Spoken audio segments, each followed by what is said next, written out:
All right. So yeah, thanks everybody for coming out. Thanks Eric and the ML Meetup for allowing us to host this meetup at Spotify.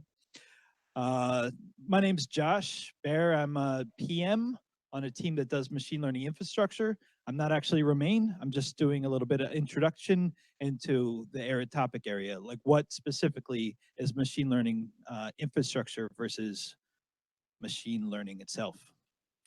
But before I do that, so yeah, today's Romain's going to be talking about machine learning infrastructure. But before I do that, I'll go back to the 90s a little bit and talk a little bit about how music recommendations was done in the 90s. So in the 90s, I had a pretty boring job. I used to work for the Baltimore County Departments of Parks and Recs. What I did was I lined baseball fields and then picked up the bases when it was done. And as a job happened, I had a lot of opportunity to listen to music because there was really nothing to do while everybody played baseball. So I listened to a ton of music. And every month I'd get my paycheck, I'd go to the record store, I'd buy some CDs, and I'd go back to my job and listen to more music. And over time, as I kept going to the record store, I started to know the employees that worked there. And they started to recognize my tastes. And when something new came in, they'd say, "Hey, Josh, we got this CD. They're not popular on MTV. They're not popular on the radio, but you might really dig them. Check them out." And that's how I really learned to develop my musical preferences and what I started to listen to and develop my musical tastes. And really, when you think about it, at Spotify, we want to build that sort of personal relationship between our users and the music that they listen to. But obviously, we can't scale up people to understand and know people personally. So obviously, what we use is machine learning and the data on our services that power it. And we're going to be talking a little bit about machine learning today, or Romain is. But specifically, what we're interested in is the infrastructure that allows us to do that at scale and allows us to have those teams that build the recommendations, but also plenty of other teams that do ML at Spotify. So I'll back up really quickly. Hopefully you all know who Spotify is now. It's crazy. When I started doing talks, it was like these slides were really relevant. But it's a music service that was launched in 2008. It's got a premium and free tier. It's available in 78 markets. It's got over 190 million active users. Those users listen from a catalog of 40 million songs. They created over 3 billion of playlists, and they contribute about 1 billion plays per day. And then we have quite a few folks at Spotify that do both data processing and machine learning. There's actually around 30%. This is a diagram that represents basically a little bit of our org structure some point in time. It changes about every day. But about 30% of the teams, which is the outside area, do machine learning in some capacity. And there's a bunch of different use cases for machine learning that they might use ML for. So from the obvious, the recommendations, to things like estimation, how likely is this user going to skip an ad? We want to know, what's the optimal ad to serve you? Or should we serve you an ad versus like an upsell? So we're using ML in a lot of contexts. And now a little bit, what's machine learning versus machine learning infrastructure? Now, how many people have seen this slide already, or this diagram? Yeah, it's probably, if you've heard any talk or talked to anybody around machine learning infrastructure, it's probably the #1 slide used, or the diagram used. It's from this paper, Hidden Technical Debt in Machine Learning Systems, or a talk from 2015. And what it demonstrates is that ML is not just about the code in the middle. I know probably a lot of folks here might be just learning how to get into ML, to do it in the industry. Some folks are probably from academics, right? And probably only live in that code in the box in the middle where the ML code is, but really it's a lot more. And to demonstrate this, let's walk through one of our most popular machine learning powered products, Discover Weekly. So in 2016, when Discover Weekly came out, it was actually a pretty simple idea. It's like you take something that's already out there in the wild, Word2Vec, you apply it to a different problem space, you build a product around it, and you can deploy it. And the deployment of it went through many iterations, but it actually was pretty straightforward. But over time, it started to grow a mountain of technical debt. And the reason for that is because the team that deployed Discover Weekly really had to build all these different pieces. These boxes in the light red are pieces that they had to build themselves and create. The only piece that was in common was really our data collection. We had a lot of infrastructure in 2016 to do that, but we didn't have pieces that do all the other boxes. And the problem with this is that the area of learning and iterative development is really in these areas, from the feature extraction, ML code, and the analysis tools. Like, that's where you want to really spend your time to iterate on your models and improve that and improve the products that our users are seeing. And we saw that our team was only getting to spend about 20% of their efforts on that box, and was spending 80% of their time doing stuff that had really nothing to do with improving their models and everything to do with just keeping the service up and running. And the reason for that, it's another quote from that paper, that ML systems have a special capacity for incurring technical debt because they have all the maintenance problems of traditional code plus an additional set of ML specific issues. And if you've worked with ML, you probably know this very well, that over time, you're just gonna build this mountain and it's gonna be very difficult to iterate on. So at Spotify, we built a team to combat that and to build common infrastructure for those other boxes, so that our ML engineers, our data scientists, the people that go to school to get PhDs and become experts in this area, can really spend their time in that area that iterates on the product and iterates on the model, and less of the time in the common areas. And that's what Romain here is going to talk about, some of our lessons learned that we've had developing those systems. All right. Can you hear me? Oh, yeah. Thank you, Josh, for the introduction. Oh, yeah, you okay. We have a double mic setup, so it's like, all right, thank you. Cool. So yeah, my name is Romain. I work in this ML infrastructure team that Josh introduced. So what this talk is about, so a quick question for you first. How many people here have put machine learning systems in production? Cool. All right. So I think the talk might be a little bit dense, especially for folks that don't have ML. Whoa, I'm gonna like tip over. That don't have ML production experience. So please ask questions, like interrupt me, because you know, if the talk is not useful for you, then it's a waste of time. So please ask questions. So essentially what this talk is about is when I joined at Spotify, I mostly had like academic/school ML experience. And actually doing machine learning in the real world was like much harder than I thought. So these are a bunch of learnings, like pretty much all the mistakes I'm gonna talk about, I have personally done them.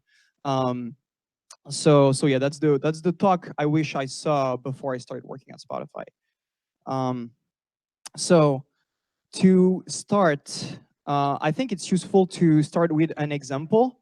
And the idea is like, basically, I'm gonna use this example to illustrate the different kind of like pitfalls that there are when building machine learning systems. And hopefully this example is gonna sound a lot like your setup, I hope. So this talk is mostly gonna be focused on supervised ML systems, and especially on systems that have like online serving components. Because if you just train a model batch and you serve, like you use it batch, it's like much easier. Like I think it's a strictly harder problem than doing like machine learning serving in services. So let's take a look at the example. So there is an existing feature at Spotify, which is called the browse page on the right. And let's imagine a scenario where we would want to take this existing browse page and add a personalized re-ranking layer on top of it. So today, the way this page is populated is it's mostly editorial, like humans populate this list. So like each user will see like genre cards like this. And what we'd want to do is to like re-rank them in a personalized fashion. So that's a hypothetical scenario.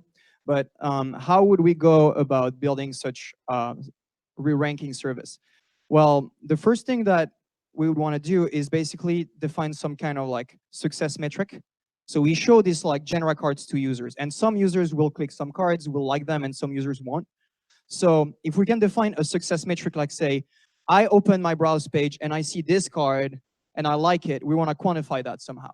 So we probably want to start by looking at client events, because that's where like we log our client interactions, and we can see what users interact with what genre.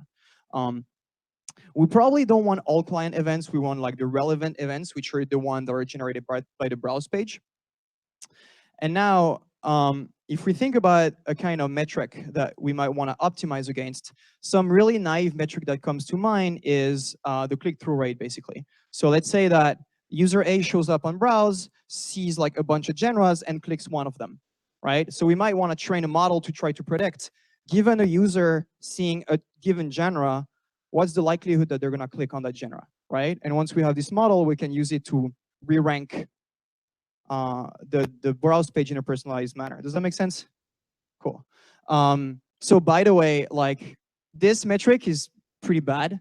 Like you probably wouldn't want to use the click-through rate for like many reasons. Like at Spotify, we have teams dedicated to coming up with good metrics, especially like it's easy to come up with metrics that are not really good or that are biased or that are like unfair towards some users. So it's actually really hard to come up with good metrics.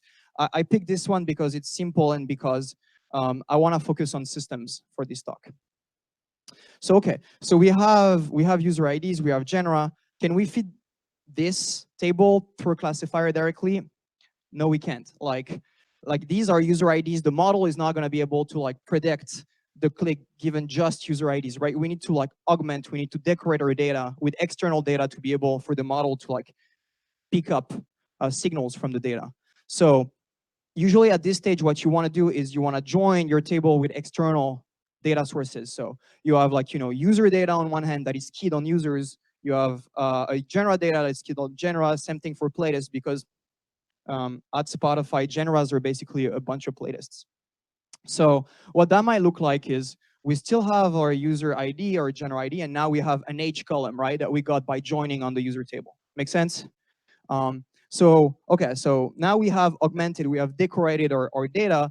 What do we want to do next? Well, usually there is a step that's called normalization, where because like, for example, if you want to feed these features through a linear classifier like logistic regression, these kind of models are very sensitive to scaling on the features. So what we might want to do on the age is, for example, normalize it, right?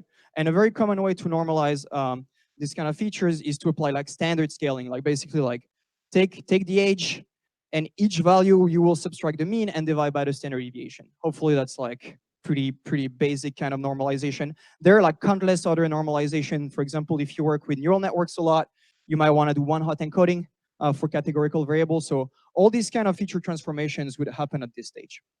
Now that we have normalized features, we can feed that through our model. So that's the next stage. So our model might be like logistic regression or like boosted trees or whatever you want. And the very last stage is evaluating the quality of a model, right? So there are many metrics for that. For example, you want to compute the precision, or in a binary classification, you might want to compute the area under the ROC curve. So that's usually like the offline workflow. At this point, usually you want to iterate basically, because like usually the first model you come up with is not very good. So you want to do feature development, like find new data, tweak the normalization, or change the model, and you iterate over this flow until you have good offline metrics. Right? Does it make sense so far? Cool. So once you have a model that you're happy with, remember our original goal was to use this model to re-rank the browse page, right? So we want to export this model into a service, an online service that will serve these cores. So what you'll want to do at this point is to export your featureization and your model logic so it can be imported in a service, right? So let's look at the service now. So this is the existing state of the world. There is the browse service that serves the unranked browse page, and users show up and get non-personalized browse page. So the first thing that we need in order to build our browse ranking service is, you remember how we needed external data in the batch world. We had this table that we need to join on. Well, we need the exact same data to be available. We need to decorate our data the same way as we did for batch. We need to do it for service. So we need services to be already up and running, and that will serve the exact same data as we use for batch, right? This is a very common scenario. Once we have this, then we're good. We can ship our browse re-ranking service. which contains like basically like the decoration step, which was the join before. Then we apply the same featurizer and the same model. Okay, so this is it for this example. Now we're gonna like move on to the learnings. So for people that have ML systems in production, how does this look anything like your systems by any chance? Yes. Can you raise your hand if it does? Oh, that's great. Awesome. All right, cool. So are there any questions so far? Sure? Really? Okay. All right. So let's move on to the lessons learned. So I guess a quick disclaimer. So I'm going to present a bunch of challenges and then some lessons learned for each challenges. So we have definitely faced each one of the challenge that I'm going to present. In terms of the lessons learned and the kind of like implementation that we took, this is by no means like the way all the ML systems at Spotify look like. Like some of them are very much work in progress. Some systems are much older than others. So please take what I'm saying with a grain of salt. That's what I'm trying to say. So first of all, I think there is a really important resource that I'm gonna keep on coming back, and that's the TFX platform that comes from Google. So this is a paper essentially published by the internal ML infrastructure team at Google. And the way I'll keep on coming back to this platform is because not only it's one of the few platforms, ML platforms, that are heavily published, both in the literature, like in academia, as well as in blogs, but also it's almost fully open source. So we can like play with it, see what it's like. And I think that even if you like, the main drawback of TFX is that it has a really strong lock-in to TensorFlow. So even if you don't want to use TensorFlow, I think it's really useful to like look at this paper and look at how Google approaches ML platforms, so you can like adopt similar concepts for your own platform. All right, so let's jump right into it. First challenge. So our first challenge as an ML infra team is to build reusable ML infrastructure that can be leveraged throughout the org. This challenge might not apply to you if you're like in a smaller structure than Spotify, but I think that the learnings actually might still be interesting for you. So the main key learning that we had about how to build reusable ML infrastructure is to rely on data standards. So what do I mean by that? So in the software engineering world, software interfaces, are like a very common tool for generalization. Like if you ask, how do you generalize, like how do you have a contract over an object? Almost everybody will say, well, just use an interface. That's like very much agreed upon. And actually it turns out that you can do something similar in the data world by using a schema, basically. Like use a schema, so you force your objects, your like all your rows in your tables to look the same. And once they all look the same, you have this sort of contract, and you can build tooling on top of it because all the data sets are going to look the same. Does it make sense? So that's the key. Let's get more concrete. So maybe a year ago or something like that, a bit less, we put this RFC together, like the ML infra team, and we shared it with the rest of the company. And the idea of this RFC was we asked teams to, whenever they have a machine learning data set, that everybody uses the same data format. And this data format is TF example, TensorFlow example. We'll see what it is in the next slide. And basically what we said is that if you use TF example to serialize your machine learning data sets, then we will provide interfaces so we can like abstract, like decouple modules. We'll provide high-level tooling so you can create, share, and discover your data sets. So basically, let's get more concrete. So let's look at what a TF example is first. So a TF example is a protocol buffer. So it's like this data structure. This is basically like, this is all. I took the TF example proto definition and I just removed the comments so it fits on one slide. But it's a very simple proto object. So if we look at the different fields, the example, basically what an example is it's one training record. It's like one row in your table. So we look at what is an example. Well, an example is one object, which is features, plural, with an S, right? So now what is this features object? So features object it's a map that goes from a string to a feature, singular feature, right? There is no S there. So, okay, so basically this is like a flat list, a flat map of named features. And now what is a feature, singular feature? Well, it tells us it's either one of kind. So it's either a byte list, a bunch of bytes, or a bunch of floats, or a bunch of ints. So if you've worked with any other data format, things like Avro records, for example, they're much more generic and much more complicated. So it will be like, it will support nesting, it will support like more fancy data types. And this is like really tailored for ML because most machine learning models don't work on structured inputs. They like work on flat list of features. And we'll see later in the talk that basically the fact that TF example is such a simple schema, we can like build tooling on top of it. So hopefully that'll become much more clear later. Let's go back to the RFC. So if we look at the two main stages of machine learning pipelines, one is the feature transformation stage, one is the model stage. We've already talked about that. At Spotify, we support mainly two libraries for the feature transformation stage. One is called Featuron, which is a Scala library that we built at Spotify and that is open source. So here you specify what transformation you want to apply on which features, and it will run on Apache Beam for you, which is like MapReduce. The other framework that we support is the equivalent of Featuron in the TFX world, which is called TF Transform. We'll talk a little bit more about it later. Now about the model stack, the main two libraries that we support are XGBoost and TensorFlow. And so back to the TF example, basically what we said in the RFC is like, please use TF examples as input and output formats for every single stage of your machine learning pipeline. And what do we do that? Well, let's imagine that some pipeline will use Featuron as a feature transformation layer and then XGBoost as the model.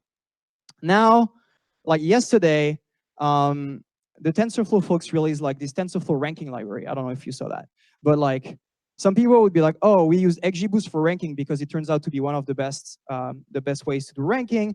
Let's swap this XGBoost box to use TensorFlow instead.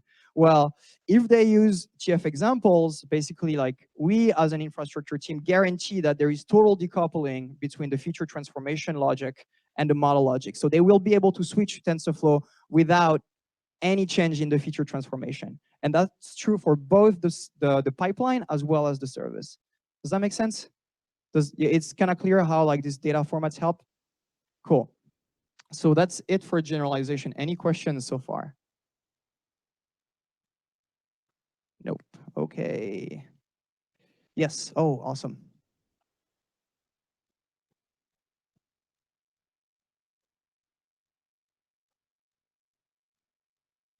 No, not really. Like basically, so these are the main models that we support, and like there is like most models have good Python bindings, and TF example have really good, like you can easily go from NumPy, for example, or SciPy or Pandas kind of like to a TF example, so it hasn't occurred too much.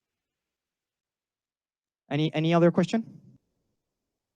Okay, let's move on to second challenge. So we saw how there is these two, like there's the training phase that's in batch and the serving phase that's in a service, and they share a lot of common logic, right?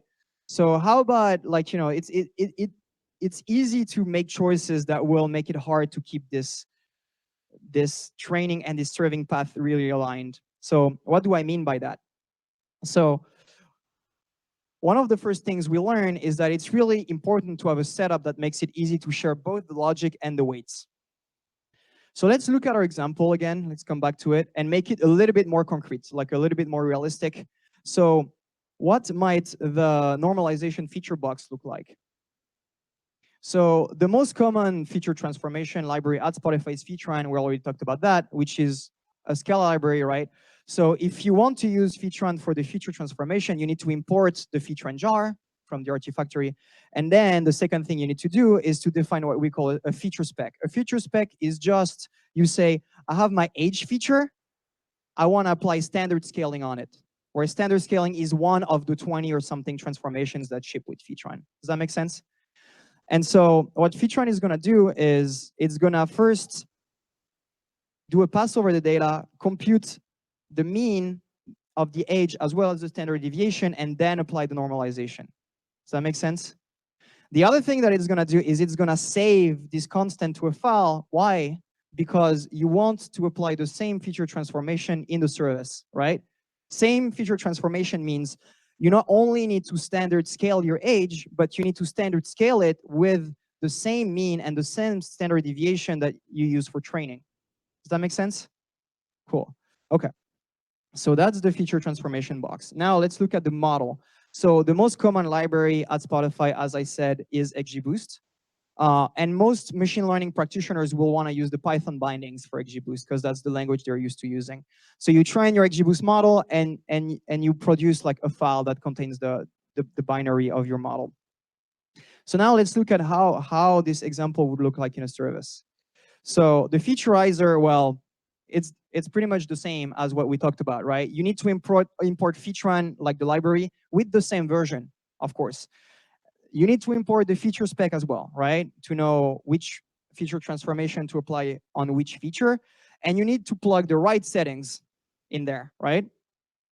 And by the way, you know that like most machine learning models, we run them, like we run the retraining pipeline like every day or every week or something like that. So you do that a lot.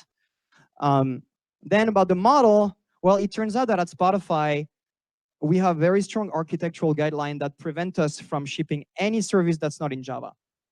The reason for that is because we're a big company and people switch teams a lot, and it's really much more easy if all the services look alike.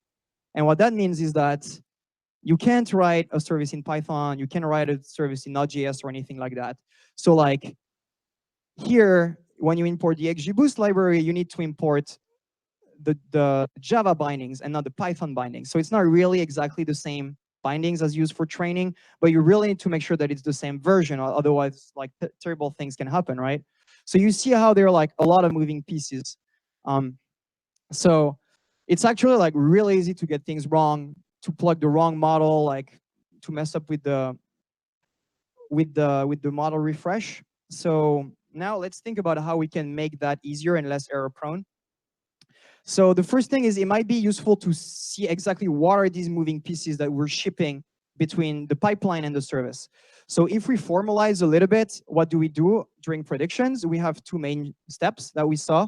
The first step is to normalize our features, and the second step is to do the actual prediction itself. So basically, normalization means we take our raw input data, we featureize it into this variable I call x prime, and then when we do the actual prediction, we turn the featureized data into the prediction itself, which is called y. So the interesting objects that we're shipping around are these four objects. So you have like two pieces of logic, one for the feature transformation, one for the model, and you have two sets of weights. The weights for the feature transformation, which are the age and the standard deviation, and the weights for the model. So if you use a logistic regression, you'll have like, you know, a bunch of floats. And some like the difference between them is like whenever you retrain your model, your logic does not change, right? But your weights will change. So now, how do we make it easier to share these weights and logic between the training and the serving? Well, there is a key insight, which is if you have like different tech stacks between training and serving, you're putting yourself into troubles. So we have, for example, we have some systems that might like use scikit-learn for training, but then we cannot use scikit-learn in serving because we cannot use Python, right? So in general, you want to have a tech stack like languages that are as similar for training as they're for serving. And something that's interesting to reason about is some libraries make it possible to seal these four objects that we saw, like the feature transformation, the weights, the model code, and the model weights. You can put all of them inside one object. So when you're like shipping stuff around, you're shipping one object and not 3 or 4. Does that make sense? So let's look at how TF transform, TensorFlow transform does it. So during the training stage, offline, so First, it also runs on Beam, so it runs on MapReduce, just like Featurun does. So it will first produce like the feature transformation graph, which is this TF transform graph, and then it will train the model. Something that's interesting is the output of your feature transformation and model stage is going to be one object. You have one graph, and TF transform is going to turn the transformation constant inside the graph as constant nodes, and the same thing will apply for the model, right? So you have really one graph that you ship that contains all these 4 objects that I talked about. Is that clear? Less head nods. Any question? Yes.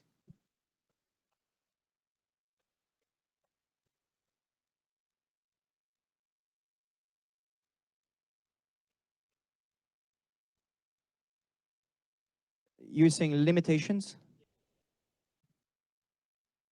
Oh, interesting. Okay. So the question was, how many limitations did we run into for TF transform? So a lot of like TF transform was released fairly recently. So like a lot of our like key historical systems are on Featurun as opposed to, you remember I said that the most used library is Featurun as opposed to TF transform. So we have like a limited experience with TF transform. That being said, it seems like compared to Featurun, we have some like fancy like information theory based, like some fancy entropy like bucketization for histograms that we wrote, and that's not really there. It's called like MDL transform, if that speaks to you.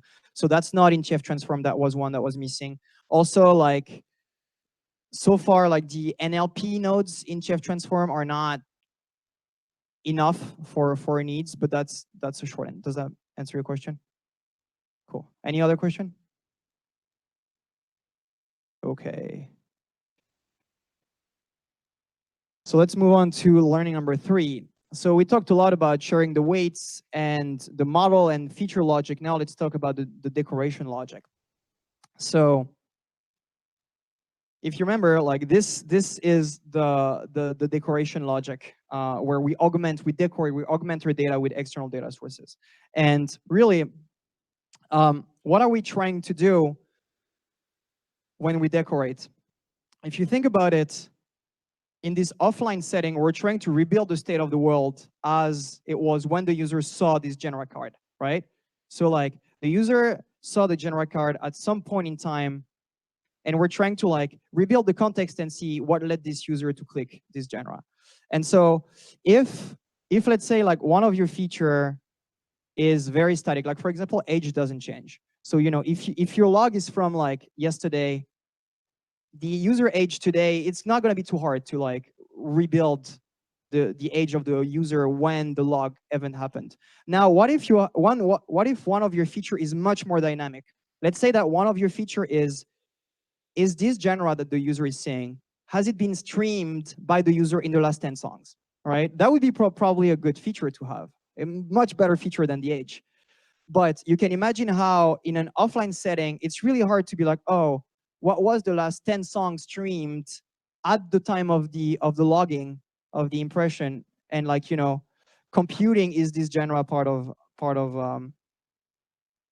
any question? So there is this like weird thing where we're trying to like rebuild the state of the world, and it's much harder for very dynamic features. And actually it gets worse. So you remember like these services up there, it's really important that they serve the same kind of data as the data that's in the tables. Why? Because you train your model against the data that it's in the tables, and if you at serve time you decorate it with different data, you're gonna get a biased model. And actually, like these services, they're prone to failure, right? They're live services that get a lot of load. We have like hundreds of millions of users at Spotify, so it's totally possible that when you train your model, you have 100% of user age that are there in the table. And in the service, when you do serving, the service might go down, and then all of a sudden you don't have any ages anymore. And how is the model gonna react? You don't know. It hasn't seen any null values during training, right? So all this is a little shaky, and it can easily cause like big problems in production. So there are actually solutions for this. So there is this like really cool resource from Google, which is called the Rules of ML, which was published in 2017. And in there are like many rules, like 40 something rules. And one of them is saying the best way to make sure that you train like you serve is to save the set of features used at serving time, and then basically use these features at training time. So, okay, that's kind of a weird idea if you think about it. Let's look into like what that might look like. So this is the picture of our service where we left it. So if we look at what actually data is flowing between the entity decoration stage and the featureization stage, well, it turns out that this data is like exactly the same as the data post-join in the batch setting when we train, right? And it's by design. That's what we're trying to do. Does that make sense? So what Martin Zinkevich was saying in the paper is like, how about you just like log this data? So let's see how it goes. So we take this table, and not only we take this data that is post entity decoration, instead of just feeding it through the featureizer, we also log it somewhere on some storage. By the way, GCS is the Google storage is the equivalent of S3 in GCP. So how about we just log this data that's flowing through? What would happen if we do that to our training? So this, like the dotted boxes are like our decoration logic in the batch world. So do we still need them? Well, if we log from the services the points post decoration, we don't need to redecorate them, right? We've already done that. So basically, like, all this logic is replaced by, you just pipe in the logs. You just read what you logged. And now, if we look at this first learning about using data standards, what if in the service, your data is flowing as TF examples? And in pipelines, your data is flowing as TF examples. Then what you log is directly the same kind of points you need for training, right? Does that make sense? And yeah, go for it.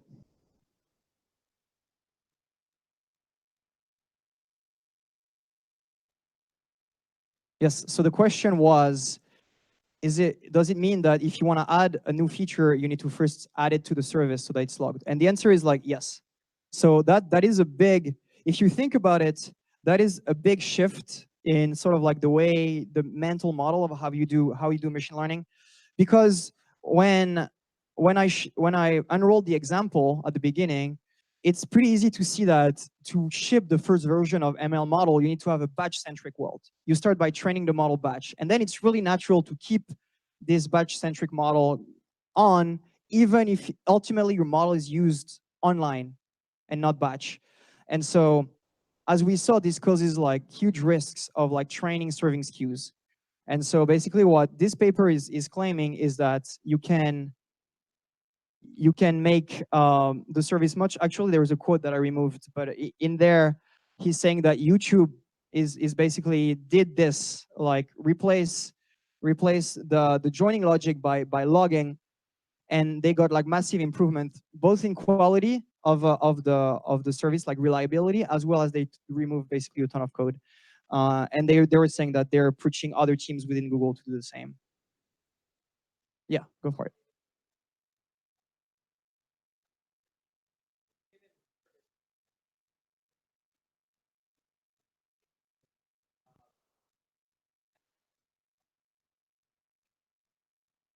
Yes, it's interesting because that's actually like the teams that can't really do this are. So sorry, I'm going to repeat the question.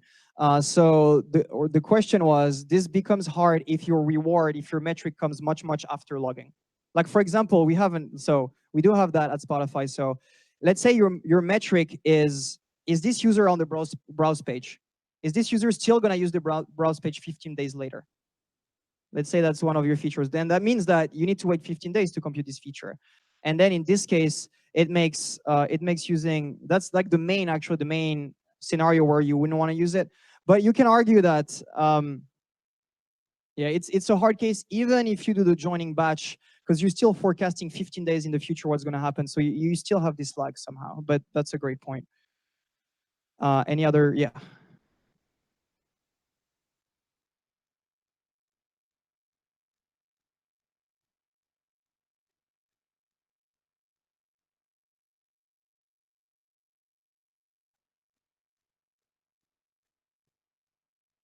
Oh, that's a very interesting question. So the question was basically if you grow your number of features too fast, too much, you might have a performance hit on the system.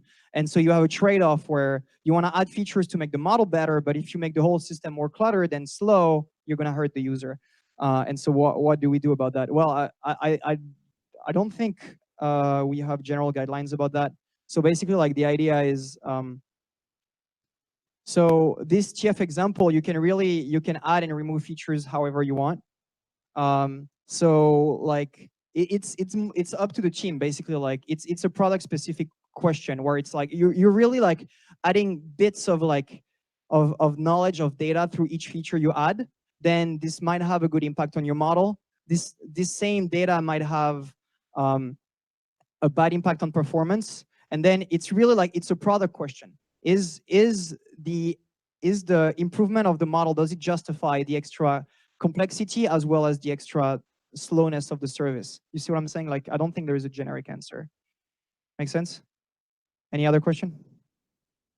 Cool. Let's move on. Did I say everything I wanted about this? Yeah, I think so. So let's move to the last challenge, which is the biggest one, which is given all this complexity, how do we sustain a high level of reliability, like a high quality of the models? It's actually like it's pretty challenging.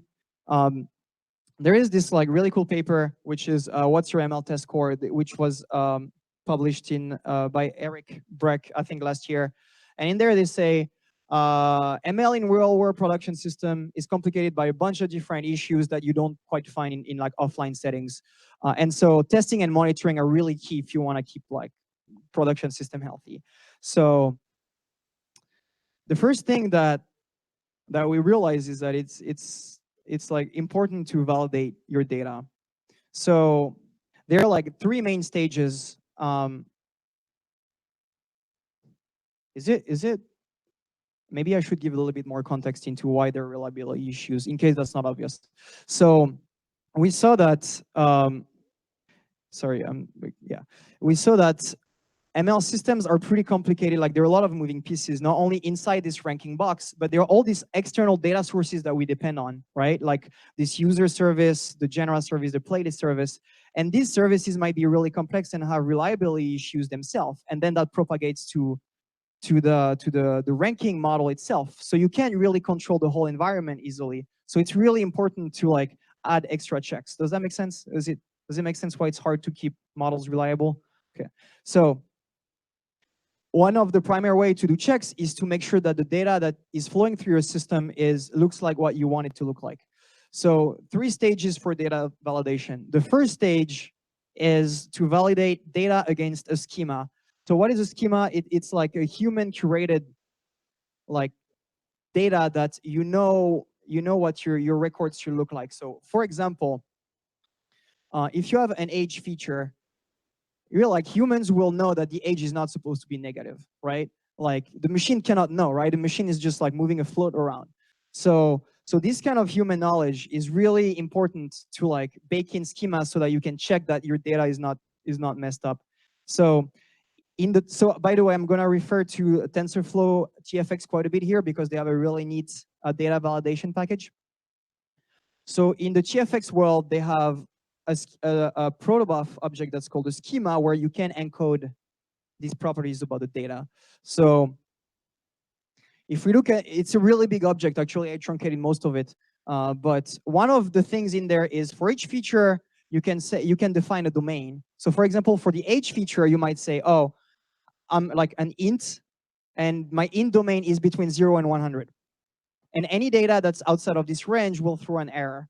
So now you might say, oh, what about data is noisy? Some users might be like, a bit more than 100 or whatever. So I don't want a really hard catch.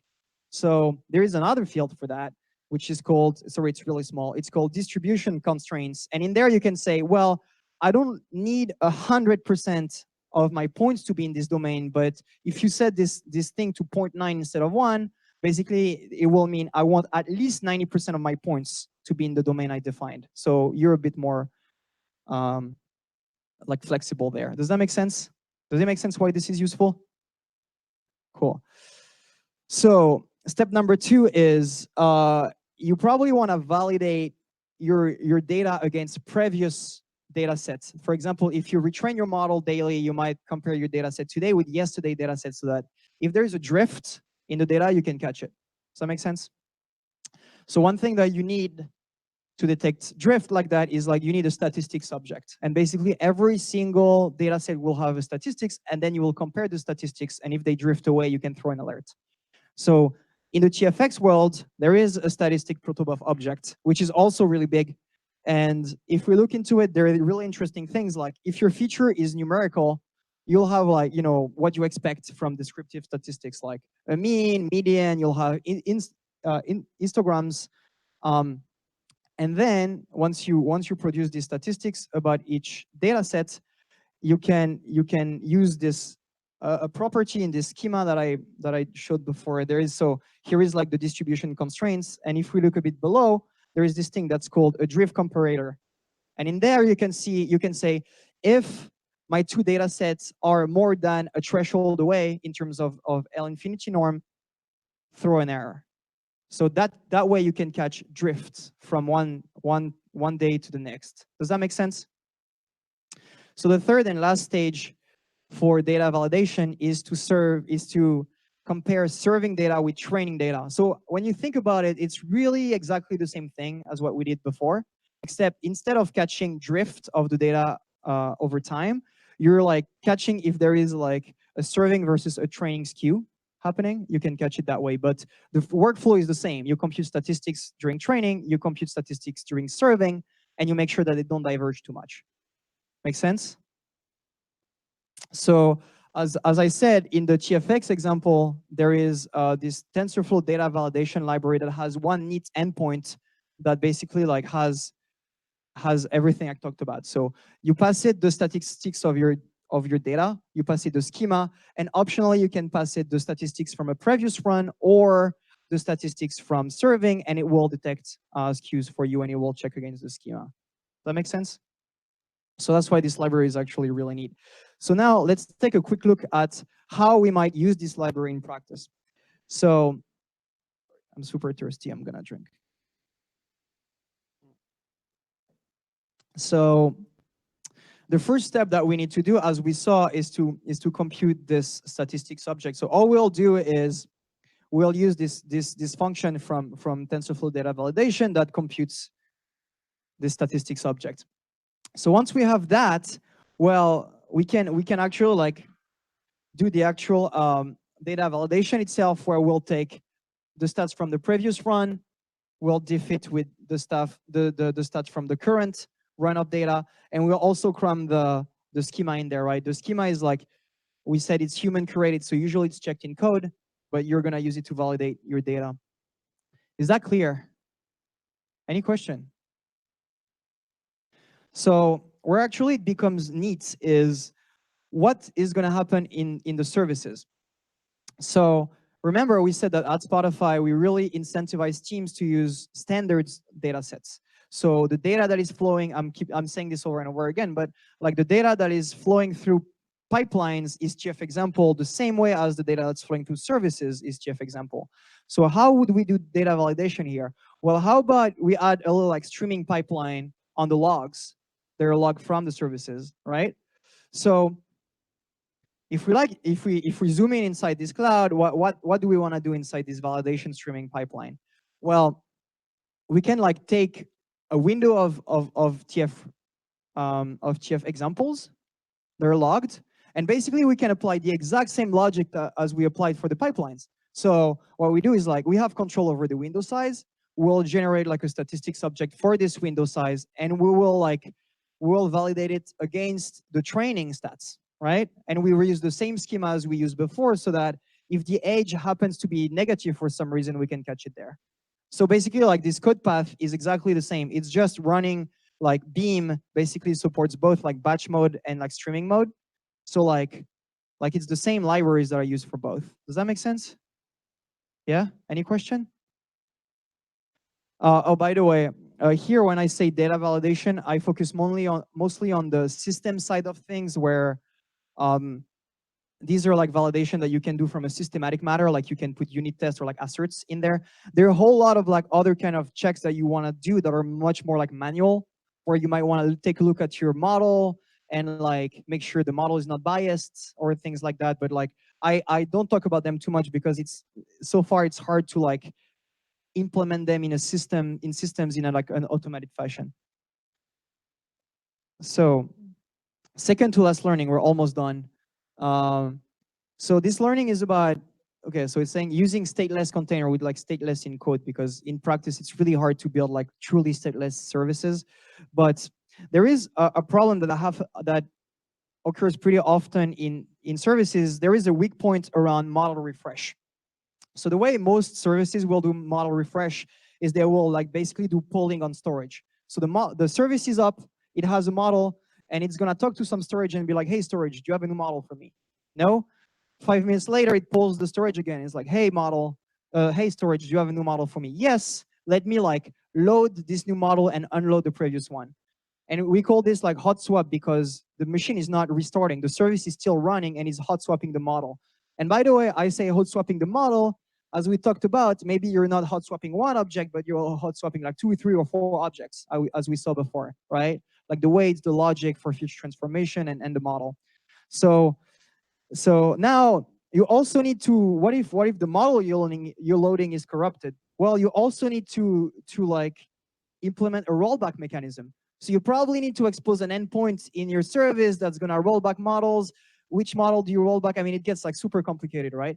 So if you have like someone that a new member in your team joins this week, is on call, the model breaks at night, they get woken up, it's really hard to know how they'll roll back, right? So actually, like, is there a better way? Well, it turns out that containers have been like really impactful. They have really changed the way like people do backend engineering.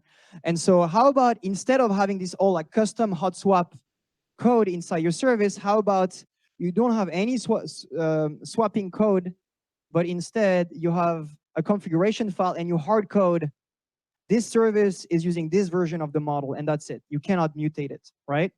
Now, what people can do is like you can leverage like container management systems like Kubernetes to say, oh, I have a new model. How about I just use my tools that everybody else is at the company uses, right?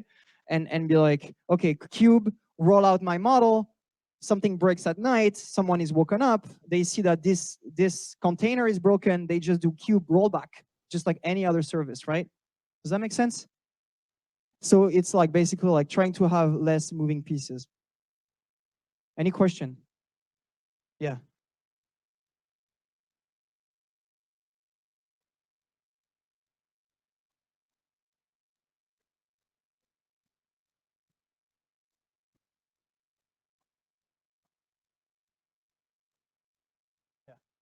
Yes. So the question was, how does that work with A/B testing?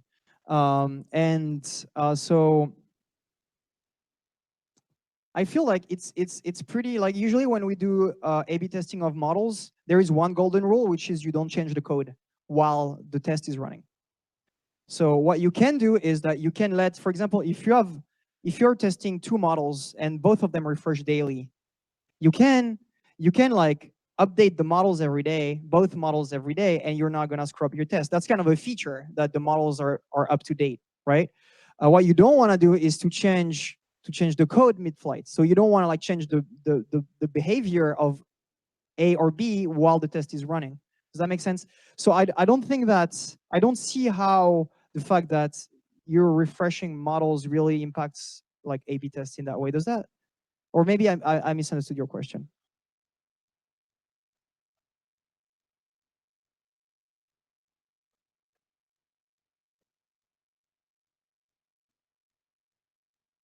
How does it fit in the pipeline I laid out?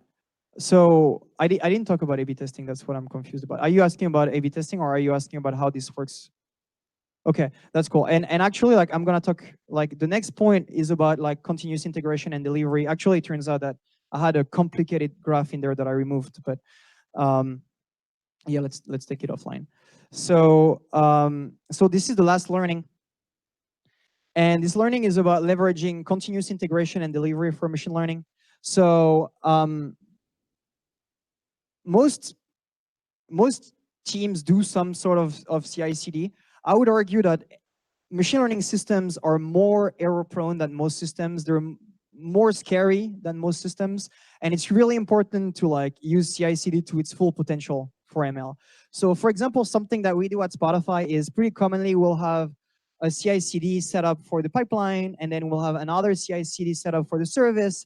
And we don't really do end-to-end testing. We don't really test these like coupling pieces, right, that are like scary in between that we talked about, like these 4 things that we're shipping around. So I think CI/CD was really like impactful in the way people do software development, because the idea is like ship small and often and don't be scared of merging code. And I think like most ML systems are not quite there. Like oftentimes it's more scary than it should be to like make changes. So I think it's really important to have like an end-to-end like continuous integration system where you not only do like unit tests and like style checks and stuff like that, but you also have end-to-end testing that starts, you know, from the pipeline all the way to the service, and you take all the integration, you test all the integration in between. Of course, a really key important aspect is that your offline metrics that you're computing or in training, they should be part of the CI/CD. So you should have some checks on your accuracy or your ROC curve or whatever you care about, so that if it drops below a certain amount, you want to break the build and not ship your new model. Same goes, it's really, I think it's quite important to, offline metrics are good, but ultimately you probably want to look at how users react to your changes. So online metrics are really important. And if you have a really large user base, like we do, you might want to like not roll out your changes to 100% of traffic right away, but have like lower impact rollouts. Like for example, you want to roll out to like canary boxes first, and then slowly promote the canary deployments to production as you get more confidence that they're working. Does that make sense? Yeah. So we're using Kubernetes a lot, but it's more on, it's less related to continuous integration and delivery. Or I guess like continuous delivery is using Kubernetes. Yeah, we're using Kubernetes. Pretty much everybody at Spotify is using Kubernetes. Yes. Oh, yeah. Yeah, okay. I didn't talk about shadow. So usually, I'm not sure if it's like a Spotify specific term. By shadow, what we mean is basically you have an existing service that's running and you want to test a new service, but usually we do that for really scary rollouts. So basically what's going to happen is we duplicate the traffic. So like you see, yeah, not even half. Like basically what you do is you really mirror traffic. So 100% of the users are getting responses from the old service, but some portion of the traffic is also rerouted to this shadow traffics. So basically, like they get real traffic, they respond, but the response is ignored because the clients are actually like getting the response from the old boxes. Does that make sense? So basically, yeah, that's fair. Like it's mainly like a way to, it's mainly like a fancy like load testing way. Because like you get real traffic on it, and so if you have runtime exceptions or things like that, you can catch it. But this will not produce online metrics that are user behavior based, because users don't get that. Does that make sense? Yeah.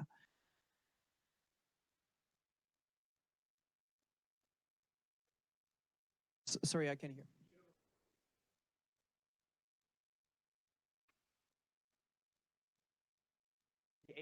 Sorry, can you speak louder? Oh, do we do this for A/B testing? Yeah, yeah, that's interesting. So yeah, like in most cases. So what I said is, I don't know how every team at Spotify does this, but the teams I know, like for example, we worked a lot with some ads team on CI/CD, and the way they do it is the canary is only used for code changes. So as I said before, if you're running an A/B test, you do not want to change the code. You can let the model refresh, right? So you can do new rollouts. If you refresh your model every day, you'll roll out a new container every day, but you do not change the code. So basically, like the way they do rollout is if a change is scary, and usually it's scary because it involves some kind of like code changes, not just weight changes. So if it involves some kind of code changes, they will do a canary rollout.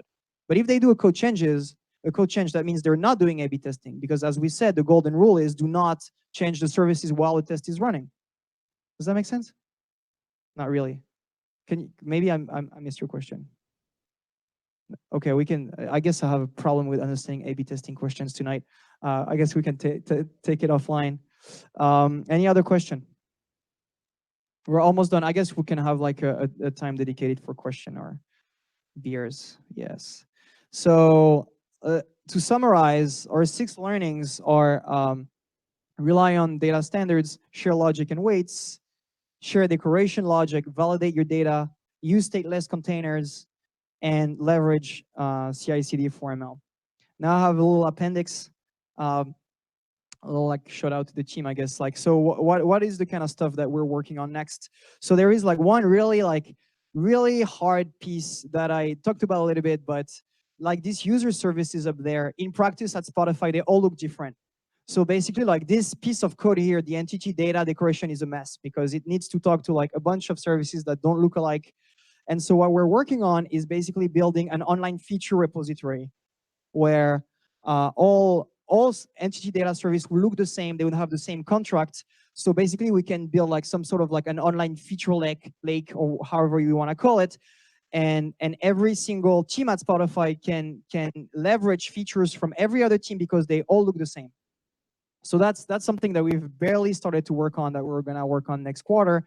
It's a really exciting challenge. And so if this or like the previous stuff that I talked about sounds exciting, it turns out we have several like openings for ML infra engineers in my team. So there's this link right there, Spotify-ml-infra-engineer on Bitly. So by all means, please apply. If you know like friends of yours that are like good and look for a job, please like send them our way. If you don't care about ML infrastructure, you just came here for the pizza, but there are other kind of jobs that you might like. There is the spotifyjobs.com page that has all the job listings. And if you have any questions, like I'm terrible with email, Josh that showed up earlier is great with emails. So this is his address right there, josh.baer, B-A-E-R @spotify.com. So if you have any question and you want to like send him via email, you can send it to him. And that's all I have. Thank you.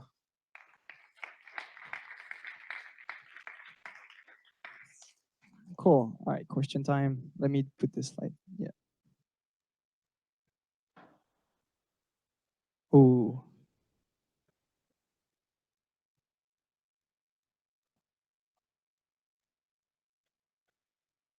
Yeah. Yeah. Yeah. Okay. So, oh, I love this topic. It's great. So the question is, how do you do versioning? And it's actually like doing versioning is really hard. So I would say like there are like 2 main approaches you can do it. Like there is the approach which is more sort of like that makes sense, and you could use something like semantic versioning, where you have a really strict versioning scheme, and you make sure that when you plug pieces together, when you plug weights into a model, they're compatible. It turns out that it's a really big overhead to do that. And actually, like what I would recommend most teams doing is to actually like don't do versioning. And so you can actually like lower a lot the need for versioning. So for example, what about you don't have these 4 moving objects as I talked about, but we seal them inside one container? Then that means you cannot misplug these things, right? Because you use them at training, and once you're done with training, you build the service and you seal everything in a container. So there is no need to version there, because, or at least not between these 4 components, because you cannot miswire them. So you can like lower a lot the versioning need inside the box. Now, what about the inputs and outputs of the service? Well, if you use TF example as input and outputs, these are protobuf objects. And actually, like protobuf has a really interesting philosophy for versioning. And their philosophy is like they basically don't do versioning. And the way they do versioning is they say you can have empty fields, and you should never repurpose a field. Like if you wanna change a field, you just create a new feature and you add a new name. And what that enables you to do is to do a smooth transition. So you wanna add a new feature. Well, you'll add that new feature. You will not remove the old one. and then you will test your model, and once your model is good, then you can remove the old, or like you don't remove the old feature, but you just don't populate it anymore. Does that make sense? So you can like get pretty far without doing versioning. Yeah, does that answer your question? Yeah, sorry.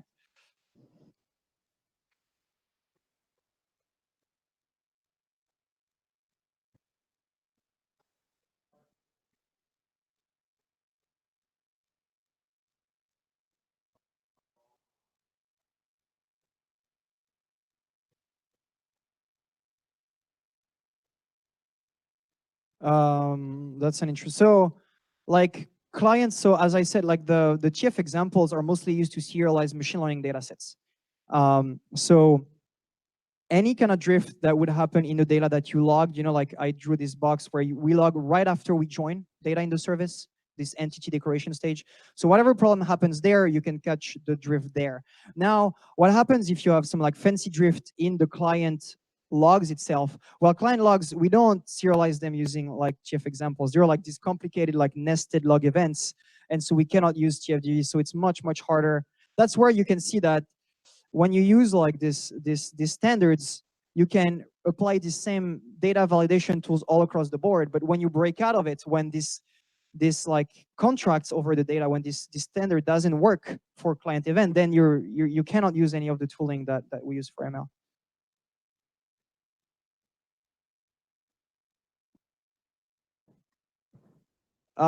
So yeah, I mean that part is actually really hard. So what we'll do is like basically we will want to compute the ground truth. Like we have pipelines, so it's kind of hard to explain. Maybe I need to go back to pipelines. Yes, here.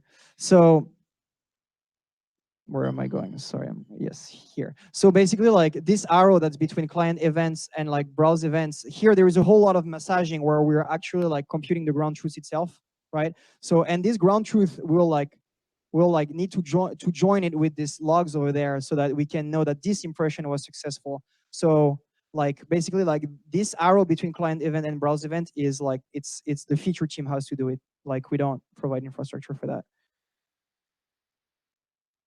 Yeah, it's a hard. It seems really hard to generalize, but yeah, we're not very helpful on that segment.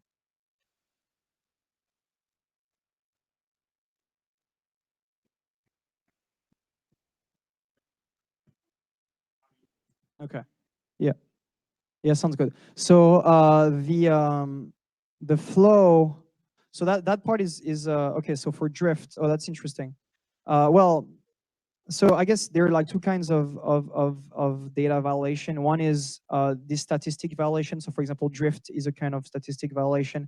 And in this case, well, either you have a problem with your data, like there is an actual drift, and in this case, you need to take a look at your data and fix it, right? So that's probably like the drift would probably come from your service, one of your this entity data services, like the user service or the general service. For example, what if you have the user age for all the users, and then the owners of the user service are like, oh, we have too many users. How about we serve the age only for the daily active users?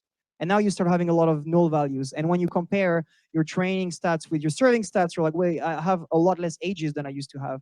So in this case, it's a data problem. And so it's I don't think there is a general answer. So like so it can either be a data problem. In this case, you want to look at your data sources, or it can be a schema problem where basically your schema wasn't really well done. Your threshold is lower than it should be, and then you want to edit your schema so that the error doesn't occur again. Does that make sense? John?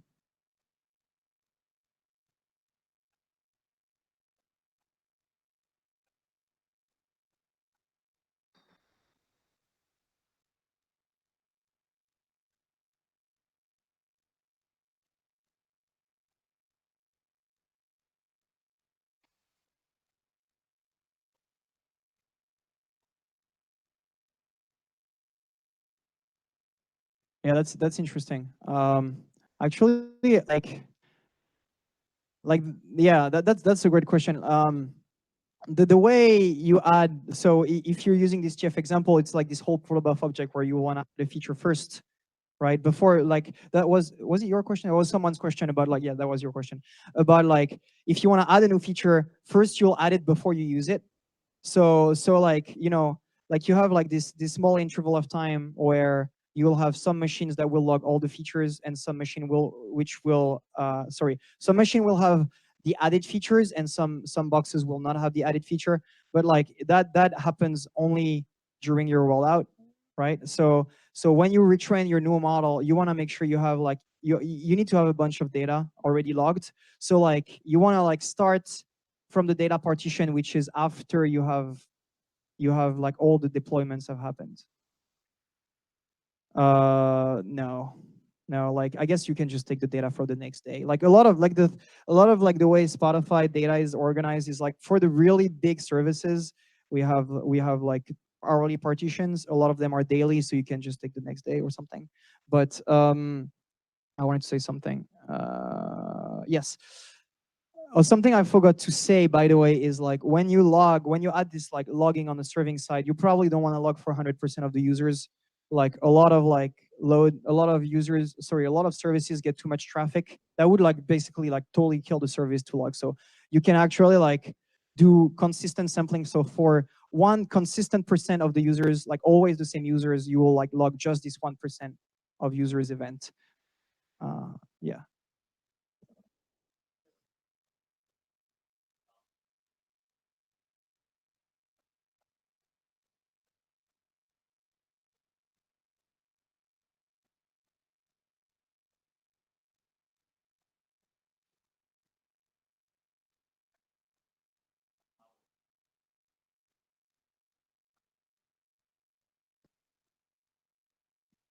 Yeah, that's a really good question. So the question was, do we have a system to keep track of model metrics over time?